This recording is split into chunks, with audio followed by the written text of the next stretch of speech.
आसनिनि थाखाय बिराद रायजो राजाफोरा बोरै मावनांगौ मानांगौ होननानै रायजोफोरजों बाहागो लानायाव बेबायदिनो सानसे सानसेखौल' मिथिं खुंनानै रायजोनि समस्याफोरखौ सुफुंबोदों।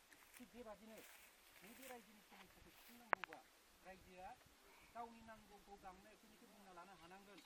आरो दिनैनि समाव गावनि खयफथि जानायखौ नों सरकारनि खाथियाव बुङाबा खोनाहैयाबा हयथ' जोंनि जे खयफथि जादों धोन सम्पति आरो जेरैबायदि खार जाल्ला थानांदों बेखौ जों मोनफुंनो हानाय नङा। आरो मोनफुंनो हायाब्ला दिनैनि समाव जों गासैबो न'खरानो लोरबांजों साग्लोबजानानै थानांनाय साफा साफा सुबुं हिसाबै आरोबाव बेनिख्रुइ बांसिन खार जाल्लायाव सहायनांगौबा हयथ' जों गोजां बोथोराव गोजांनानै फैनो नांगोन। मोनजायाबालासिनो खामला मावनानै जाग्रा दं, खामला मावाबालासिनो हयथ' जोङो बेबायदि सानथोलोब हरथोलोब बेबायदिनो नेनानै एबा बबेबा ज' ज' जानानै थानांगौ जायोब्ला आरोबाव बिनिख्रुइ